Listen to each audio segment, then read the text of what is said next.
శ్రీమద్భగవద్గీత 12వ అధ్యాయం శ్లోకం 15 నుండి. జై శ్రీకృష్ణ. కృష్ణం వందే జగద్గురుం. హరే కృష్ణ కృష్ణ కృష్ణ హరే హరే, హరే రామ రామ రామ హరే హరే. 15వ శ్లోకం. యస్మాన్నోద్విజతే లోకో లోకోన్నోద్విజతే చ యః హర్షమర్షభయోద్వేగైర్ముక్తో యః స చ మే ప్రియః. ఎవరికి నీ కష్టమును కలిగించని వాడను, ఎవరి చేతను కలతకు గురికాని వాడను, సుఖదుఖములందును మరియు భయోద్వేగములందును సమచిత్తునిగా నుండువాడను అగు మనుజుడు నాకు మిక్కిలి ప్రియుడు. భావము. భక్తుని కొన్ని లక్షణములు ఇంకను ఇచ్చట వర్ణింపబడినవి. అట్టి భక్తునిచే ఎవరును కష్టమునకు గాని, దేహ వేదనకు గాని, భయమునకు గాని, అసంతృష్టికి గాని గురికారు. భక్తుడు సర్వుల ఎడ కరుణను కలిగి ఉండుటచే ఇతరులకు వేదన కలత కలుగు రీతిలో ఎన్నడూను వర్తించడు. అదే సమయమున ఇతరులు తనకు వేదనను కలిగింప యత్నించినను అతడు కలతకు గురి కాకుండాను, భగవానుని కరుణచే అతడు ఎట్టి బాహ్య శోభలచే కలత నొందకుండునట్లుగా అభ్యాసము కావించి యుండును. వాస్తవమునకు భక్తుడు కృష్ణభక్తి రసభావనలో రమించుచు భక్తియుత సేవయందు నియుక్తుడై యున్నందున భౌతిక పరిస్థితులు అతనికి కలతను కలిగింపలేవు. సాధారణముగా భౌతిక భావన కలిగిన మనుజుడు తన ఇంద్రియ ప్రీతికి ఏదేని లభించినచో అత్యంత ఆనందమును పొందును.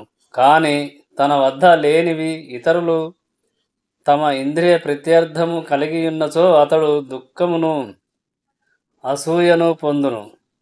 శత్రువు నుండి ఏదేని ఎదురు దాడికి అవకాశమున్నచో భయస్థుడగును.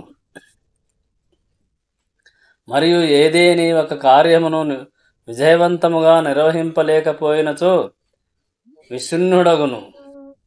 ఇటువంటి కలతలకు మరియు సంక్షోభములకు సదా అతీతుడై ఉండేడి భక్తుడు శ్రీకృష్ణునకు మిగుల ప్రియతముడు.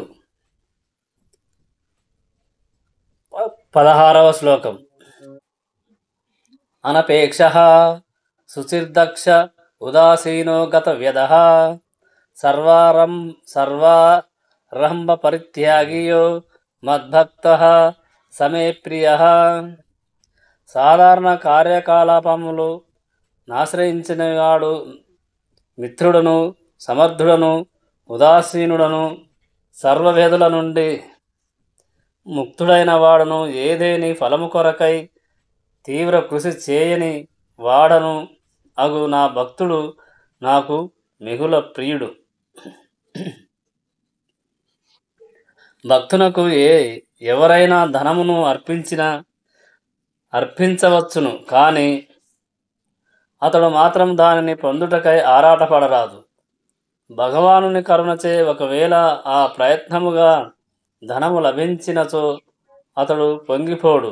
సహజముగా భక్తుడు దినమునకు కనీసము 2 సార్లు స్నానము చేయుచు భక్తియుత సేవ నునర్చుటకై తెల్లవారుజాముననే నిద్ర లేచును. తాత్కారణమున అతడు సహజముగా అంతర్బాహ్యములందు శుచి అయి యుండును. జీవితపు సమస్త కర్మల మర్మమును తెలిసి యుండుట చేతను మరియు ప్రామాణిక శాస్త్రముల యందును విశ్వాసమును కలిగి యుండుట చేతను ఆ భక్తుడు సర్వ విధముల సమర్థవంతుడై యుండును. భక్తుడు సాధారణముగా ప్రత్యేకించి ఒకరి పక్షమును వహింపకుండును, కావున ఉదాసీనుడై యుండును. సర్వ సాధుల నుండి దూరుడై యుండును. కనుక అతడు ఎన్నడూను వ్యధనొందడు. తన దేహము యొక్క ఉపాధి అని తెలిసి ఉన్నందున ఏదేని ఒక దేహ బాధలు కలిగినచో అతడు వాటి నుండి ముక్తుడై ఉండును. అదేవిధముగా భక్తి యోగములకు విరుద్ధమైనటువంటి దేని కొరకు అతడు ప్రయత్నములు సలపకుండును. ఉదాహరణకు ఒక పెద్ద భవంతిని నిర్మించుటకు గొప్ప శక్తి సామర్థ్యములు అవసరము. అట్టి కార్యము తన భక్తిని వృద్ధి చేసుకొనుటకు లాభకరము కానిచో భక్తుడైన వాడు దానిని స్వీకరింపడు. కానీ భగవానునికి మందిరమును నిర్మించుటకు అతడు సిద్ధపడును. దాని కొరకు అతడు అన్ని విధములైన కలతలను అంగీకరించును.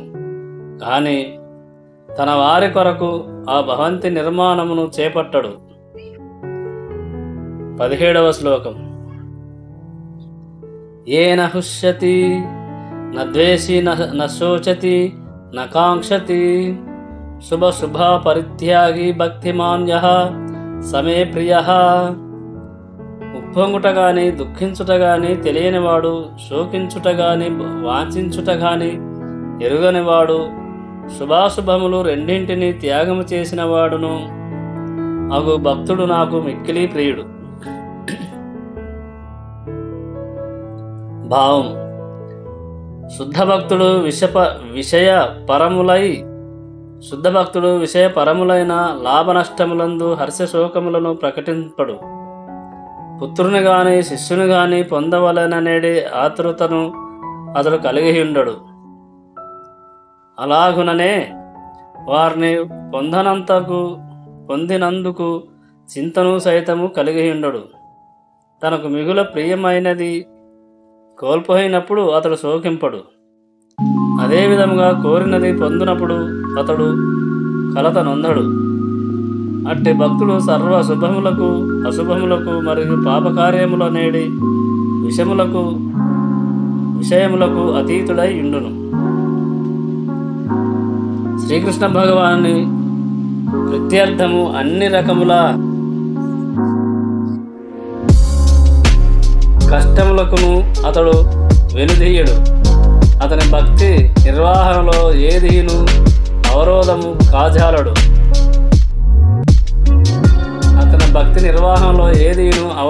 కాజాలడు. అట్టి భక్తుడు శ్రీకృష్ణునకు అత్యంత ప్రియతముడు. 18వ శ్లోకం.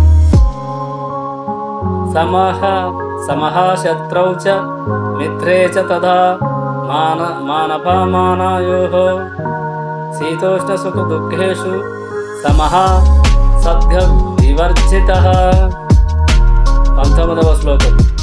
తుల్య నిందాస్తుతిర్మౌని సంతుష్టో ఏన కేనచిత్ అనికేతః స్థిరమతిర్భక్తిమాన్ మే ప్రియో నరః.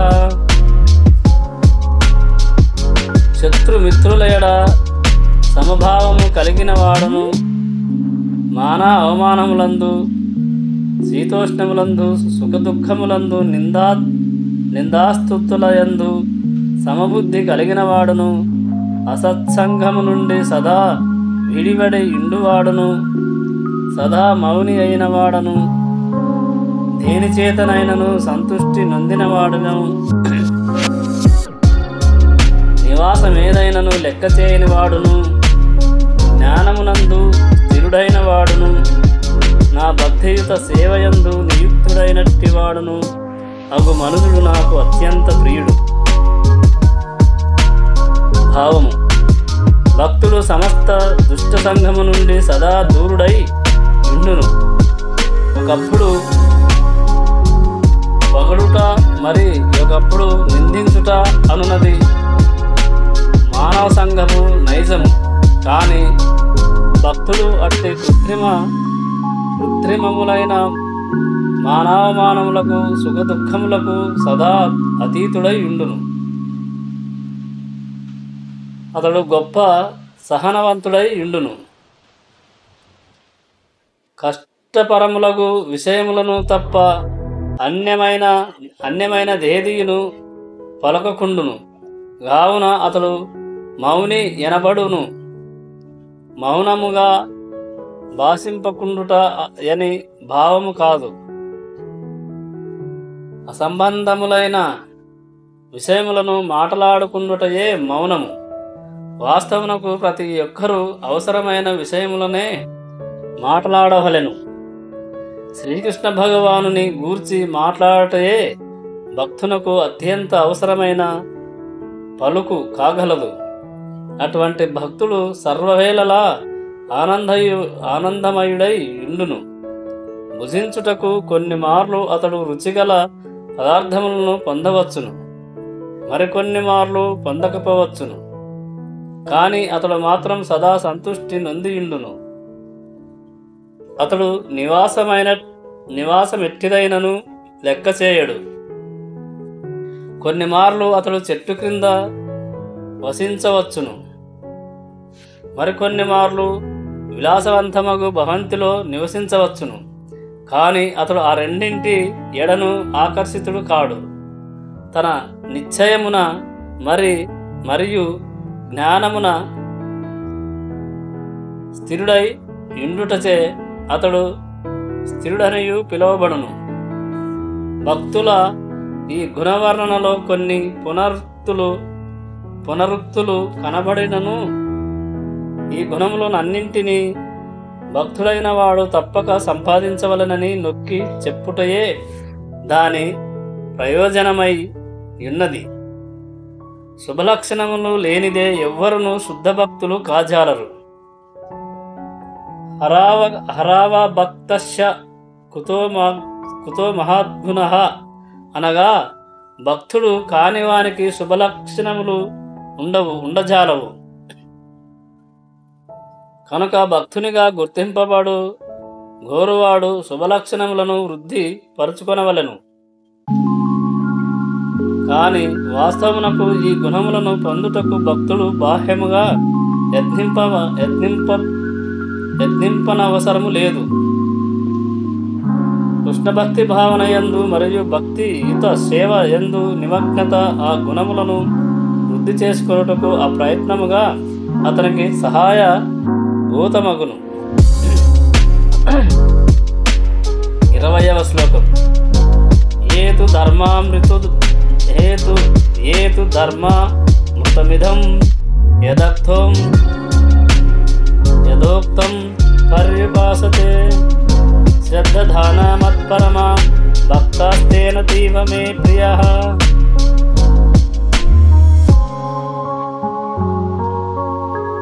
నన్నే పరమగమ్యముగా చేసుకొని భక్తియోగమును ఈ అమృత పదమును అనుసరించుచు శ్రద్ధతో దీని యందు సంపూర్ణముగా నయుక్తులైన వారు నాకు అత్యంత ప్రియులు.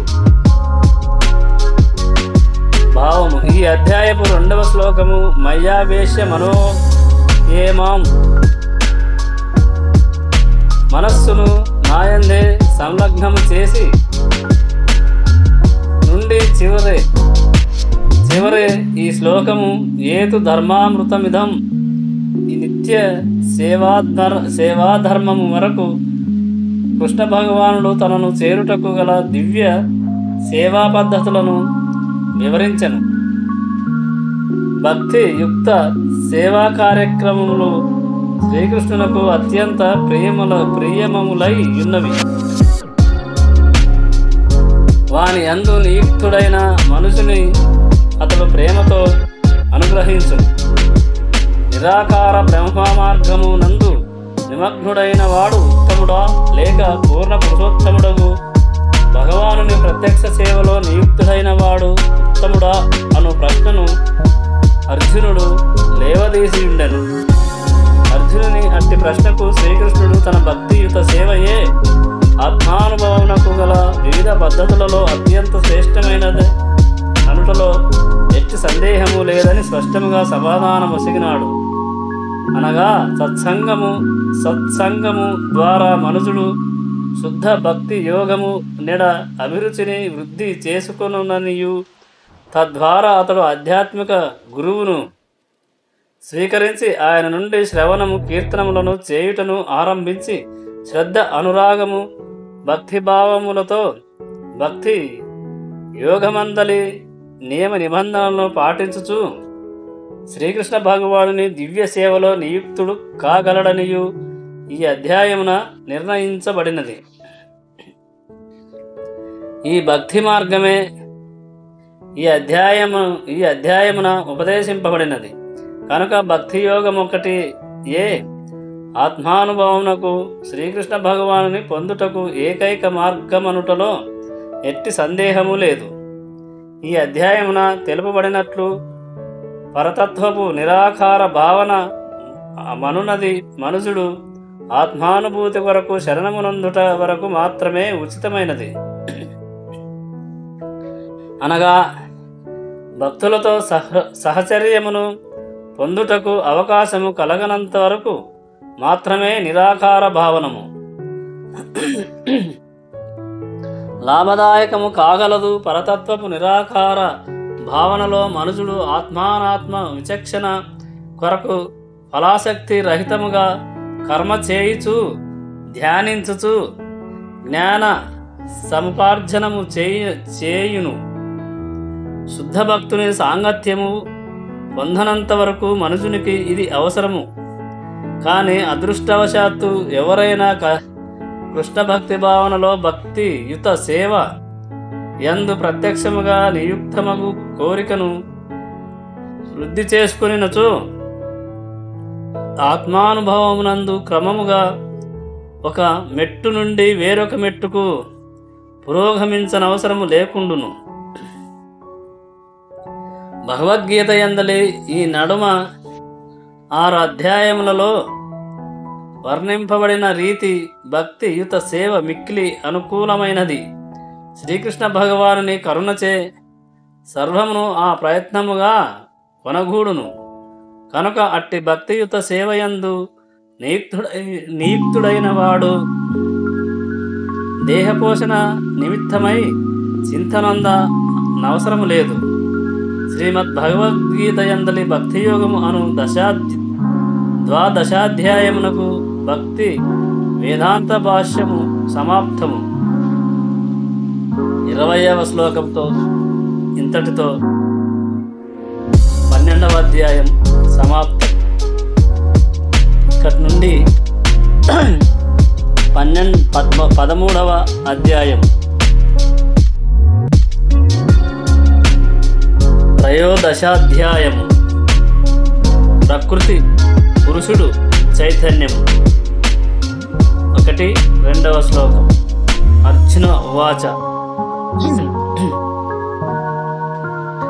ప్రకృతిం పురుషం చైవ క్షేత్రం క్షేత్రజ్ఞమేవ చ యతద్ భేదితుమిచ్ఛామి జ్ఞానం జ్ఞేయం చ కేశవ.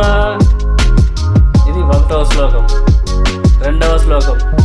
ఇదం శరీరం కౌంతేయ క్షేత్రమిత్యాభిధీయతే యతద్యో వ్యక్తితం రాహుః క్షేత్రజ్ఞ ఇతి తద్విదః. అర్జునుడు పలికెను, ఓ కృష్ణ, ప్రకృతి మరియు పురుషుని భోక్త గూర్చియు క్షేత్రము మరియు క్షేత్రము నెరిగిన వారిని గూర్చియు జ్ఞానము మరియు జ్ఞాన లక్ష్యమును గూర్చియు నేను తెలియగోరుచున్నాను. శ్రీకృష్ణ భగవానుడు పలికెను, ఓ కౌంతేయ, ఈ దేహము క్షేత్రమనియు మరియు ఈ దేహము నెరిగిన వాడు క్షేత్రజ్ఞుడనియు పిలువబడును. భావము. ప్రకృతి పురుషుడు క్షేత్రము, క్షేత్రాజ్ఞుడు క్షేత్రము నెరిగినవాడు. జ్ఞానము జ్ఞాన లక్ష్యములను ఎడ అర్జునుడు మిగుల జిజ్ఞానుడై ఉన్నాడు. అర్జునుడు ఈ విషయములను గూర్చి విచారణ కావింపక ఈ దేహము క్షేత్రముగా పిలువబడుననియు దేహము నెరిగిన వాడు క్షేత్రజ్ఞునిగా పిలువబడుననియు శ్రీకృష్ణ భగవానుడు పలికెను. ఈ దేహము బద్ధజీవునకు కర్మక్షేత్రము, అతడు భౌతిక స్థితిలో చిక్కుకొని ప్రకృతిపై ఆధిపత్యమును చెలాయించవలెనని యత్నించును. ఆ విధముగా ప్రకృతిపై ఆధిపత్యము వహింపగలిగిన తన సామర్థ్యమును అనుసరించి అతడు ధర్మక్షేత్రమును పొందును. ఆ కర్మక్షేత్రమే దేహము.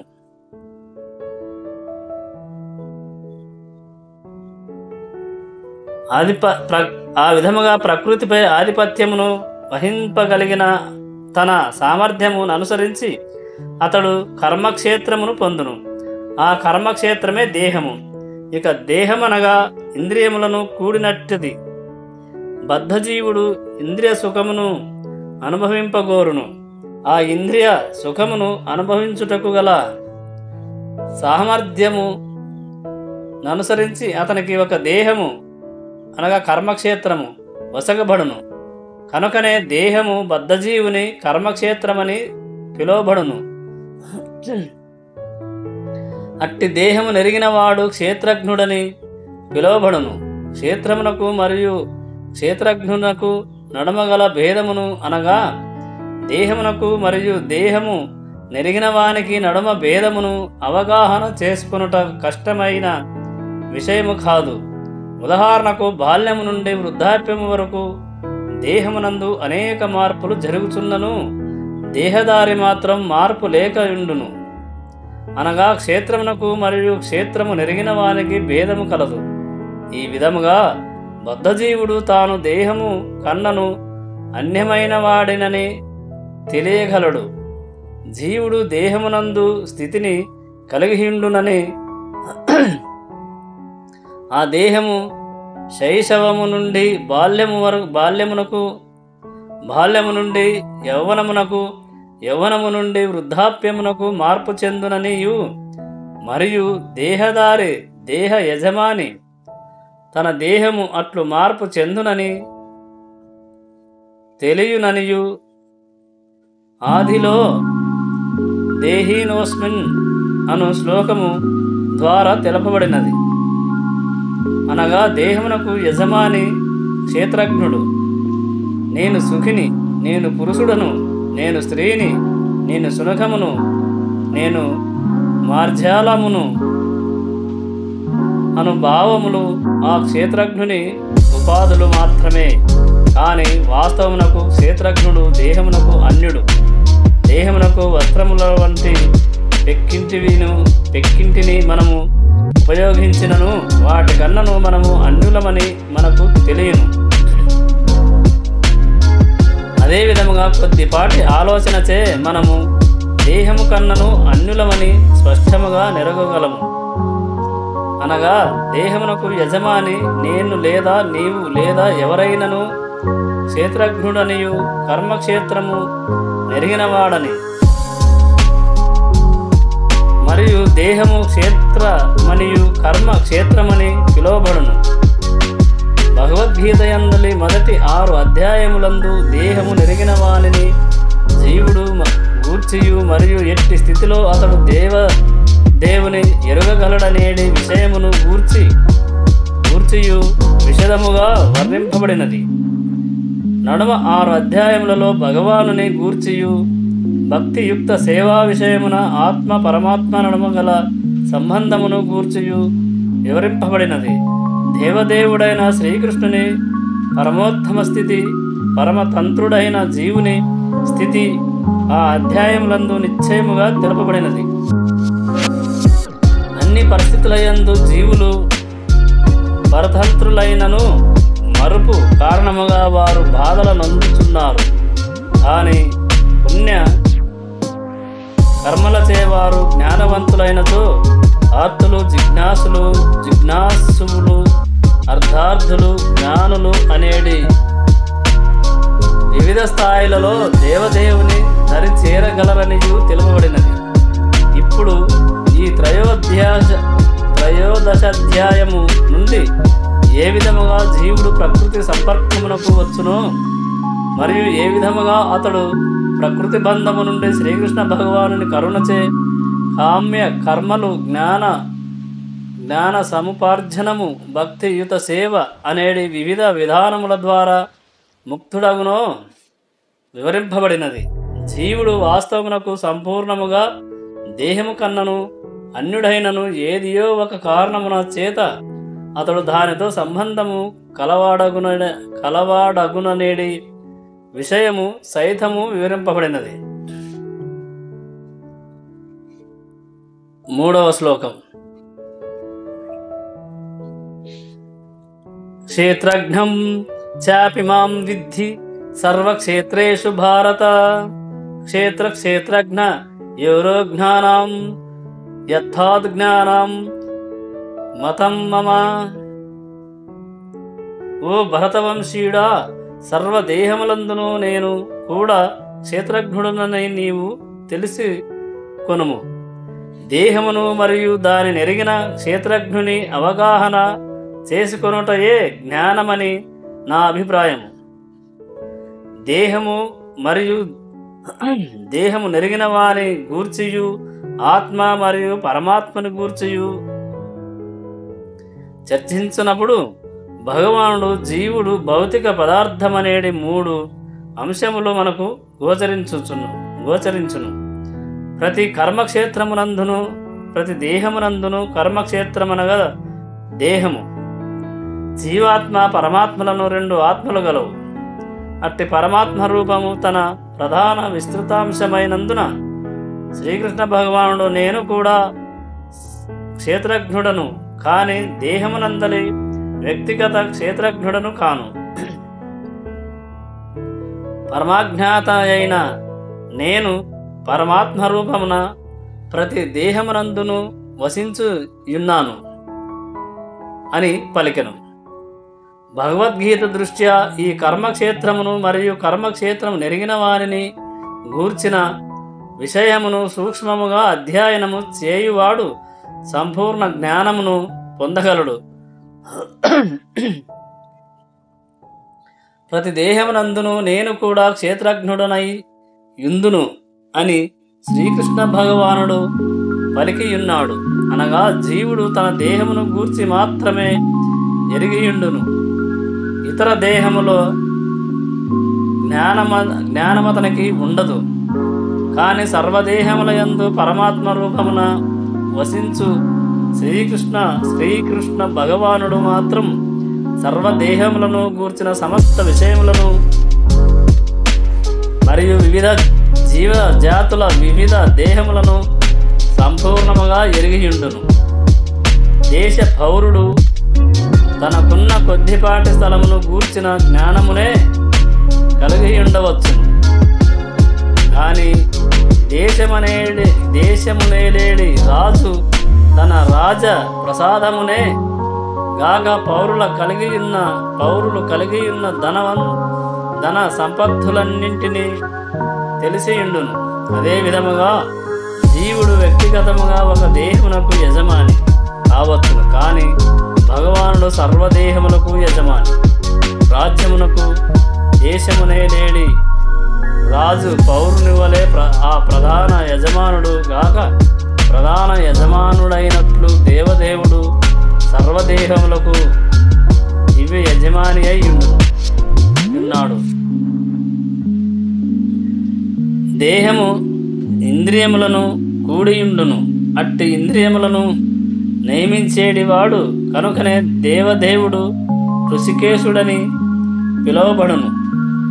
దేశ కార్యములను నియమించుటలో రాజు ప్రధాన నియామకుడు మరియు పౌరుల అప్రధానులైనట్లు దేవదేవుడు ఇంద్రియములకు ఆది నియామకుడు. నేను కూడా క్షేత్రజ్ఞుడను అని శ్రీకృష్ణ భగవానుడు పలుకుతున్నాడు. అనగా అతడు పరమ జ్ఞాత యనియు జీవాత్మ కేవలం తన దేహమును మాత్రమే ఎరుగుననియు భావం. కనుకనే వేదాశ్రయమున ఇట్లు తెలుపబడినది. క్షేత్రాని శరీరాని బీజం చాపి శుభాశుభే తాని వేత్తి స యోగాత్మ తతః క్షేత్రజ్ఞ ఉచ్యతే. దేహము క్షేత్రమని పిలువబడును. ఈ దేహము క్షేత్రమని పిలువబడును. దీని యందు క్షేత్రజ్ఞుడు దేహము యొక్క యజమాని మరియు క్షేత్రజ్ఞులను తెలిపిన భగవానుడు వసింతురు. కనుకనే భగవానుడు సర్వక్షేత్రజ్ఞుడని పిలువబడినాడు. కర్మక్షేత్రమైన దేహము, కర్మల నెరిగిన జ్ఞాత, కర్మల పరమాజ్ఞాత అయిన భగవానుని నడమగల భేదము ఈ విధముగా వివరింపబడినది. దేహము, ఆత్మ, పరమాత్మల వాస్తవ స్థితి యొక్క జ్ఞానమే వేదాధ్యయమునందు జ్ఞానముగా తెలుపబడి ఉన్నది. అది ఏ శ్రీకృష్ణుని అభిప్రాయము. ఆత్మ మరియు పరమాత్మలు ఏకమైనను భిన్నమనేది అవగాహనయే జ్ఞానము. కర్మక్షేత్రమైన దేహమును మరియు దేహము నెరిగిన క్షేత్రజ్ఞుని తెలుసుకొన లేనివాడు సంపూర్ణ జ్ఞానవంతుడు కాజాలడు. ప్రతి ఒక్కరూ ప్రకృతి పురుషుడు, ప్రకృతి యొక్క భోక్త ఈశ్వరుని, ప్రకృతి మరియు ఆత్మలను నియమించు క్షేత్రజ్ఞుడు స్థితిని సంపూర్ణముగా అవగాహనం చేసుకొనవలెను. వారి వివిధ స్థితుల విషయమున ఎట్టి భ్రమకు గురి కారాదు. చిత్రకారుడు చిత్రము, చిత్రఫలకము విషయమున ఎవ్వరును భ్రమకు గురి కారాదు. కర్మక్షేత్రమైన భౌతిక జగత్తు ప్రకృతి. అట్టి ప్రకృతిని అనుభవించువాడు జీవుడు. వారిరువురిపై నున్నవాడే దివ్య నియామకుడగు శ్రీకృష్ణ భగవానుడు. ఈ విషయమున శ్వేతాశ్వత రూపనిషత్తు 1:12 నందు ఇట్లు చెప్పబడినది. భోక్తా భోగ్యం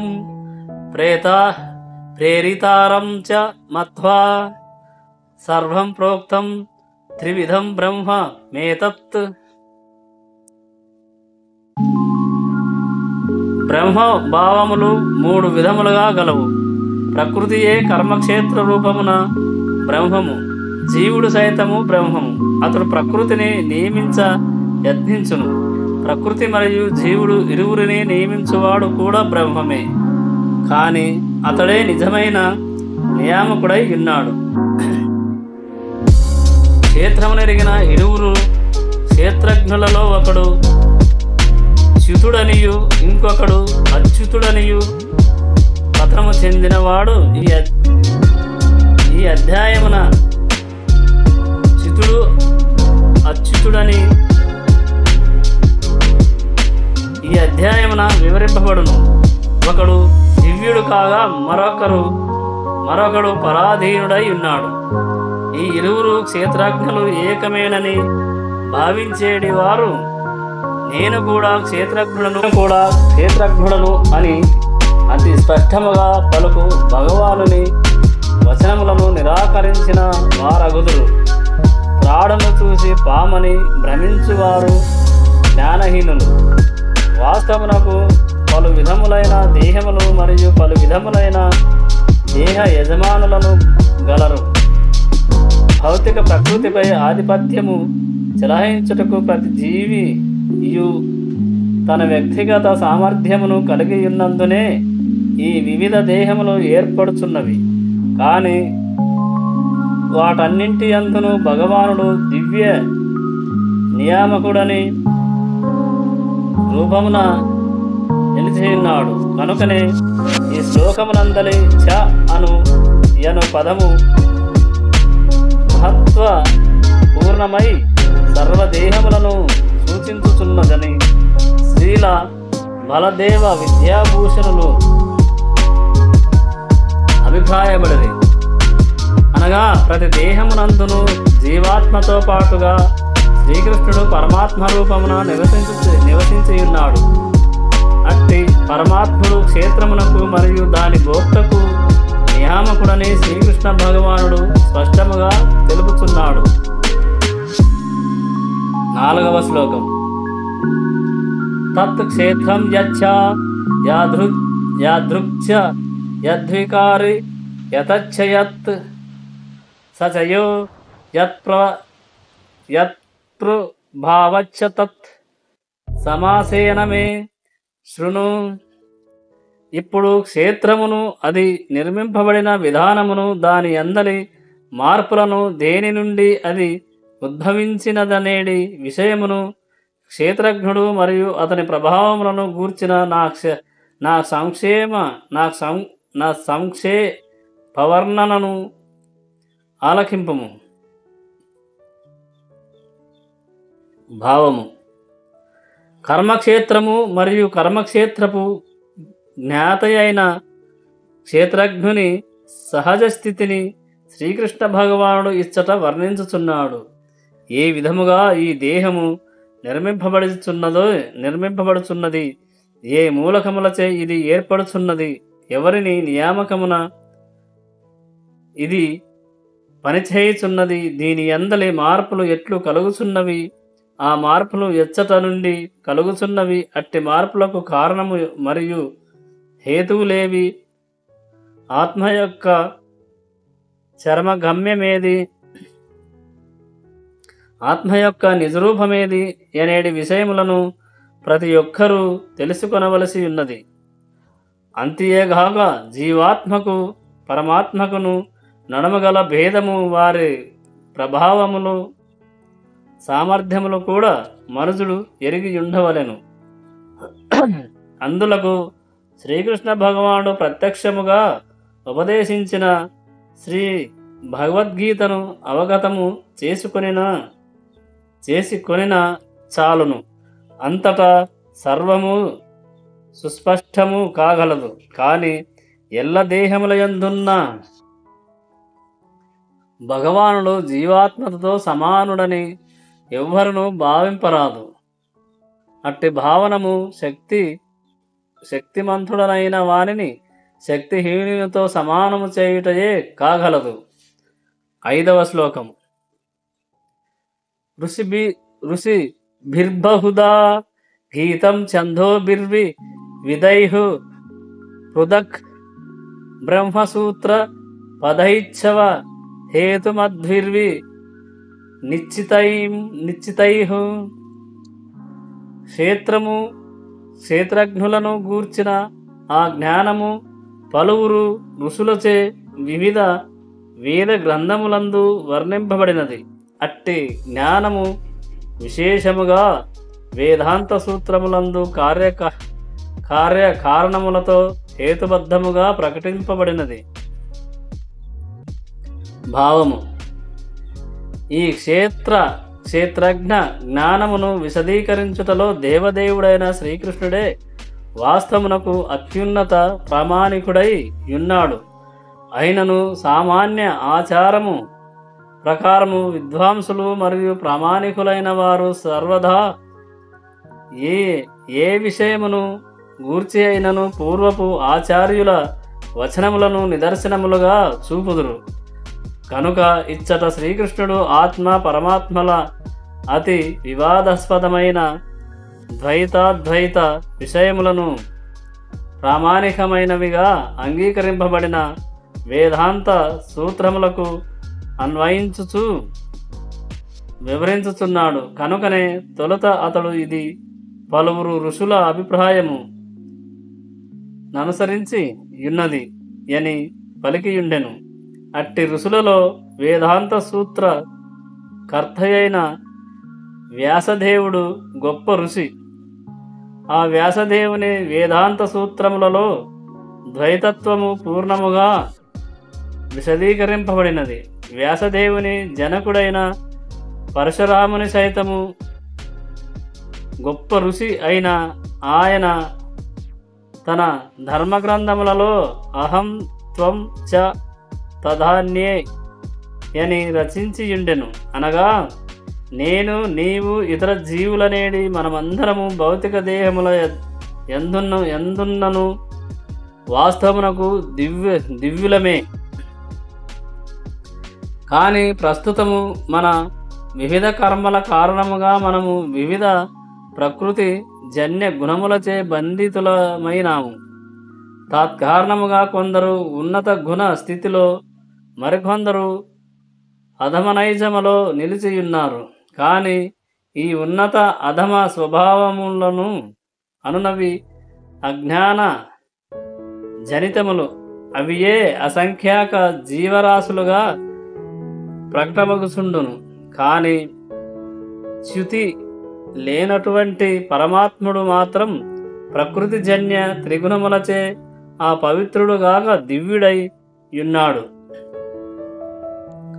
అదేవిధముగా వేదములందు, ముఖ్యముగా కఠోపనిషత్తునందు జీవాత్మకు పరమాత్మకు దేహమునకు నడుమగల భేదము విశదముగా వివరింపబడినది.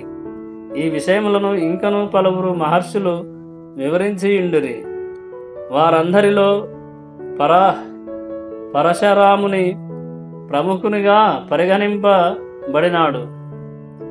ఈ శ్లోకమునందలి ఛందోభిహు యను పదము వేదాధ్యయమును సూచించును.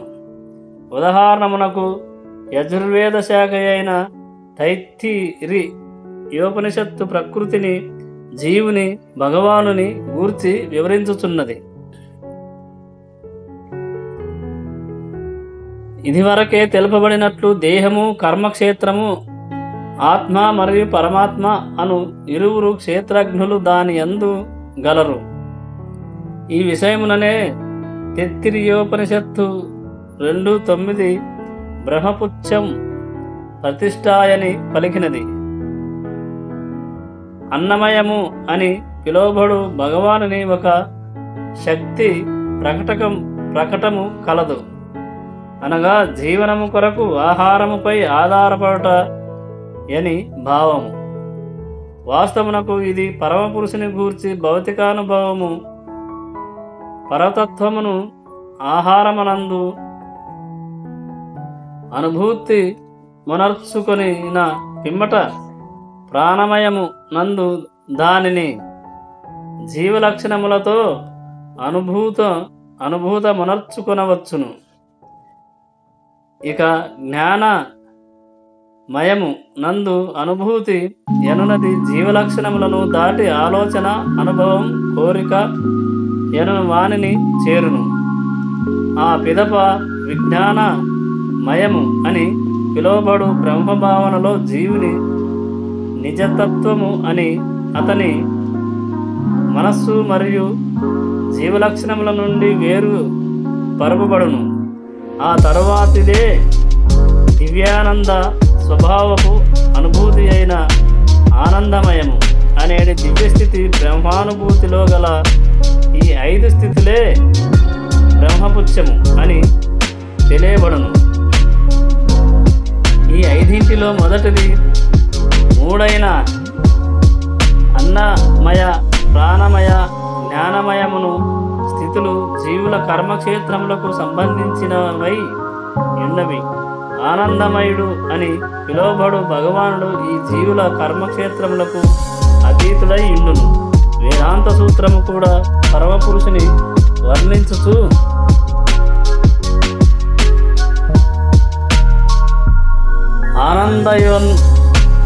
ఆనందయోనభ్యాసాత్ అని పలికియున్నది.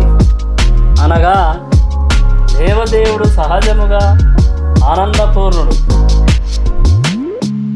దివ్యానందమును అనుభవించుటకై అతడు విజ్ఞానమయ, ప్రాణమయ, జ్ఞానమయ మరియు అన్నమయములందు విస్తరించును. కర్మక్షేత్రమునకు జీవుడు భోక్తగా పరిగణింపబడును. ఆనందమయుడు అయిన భగవానుడు అతనికి భిన్నుడు. అనగా జీవుడు ఒంటరిగా కాక ఆనందమయుడైన భగవానునితో కలిసి భోక్త యగుటకు నిశ్చయించుకొనెను.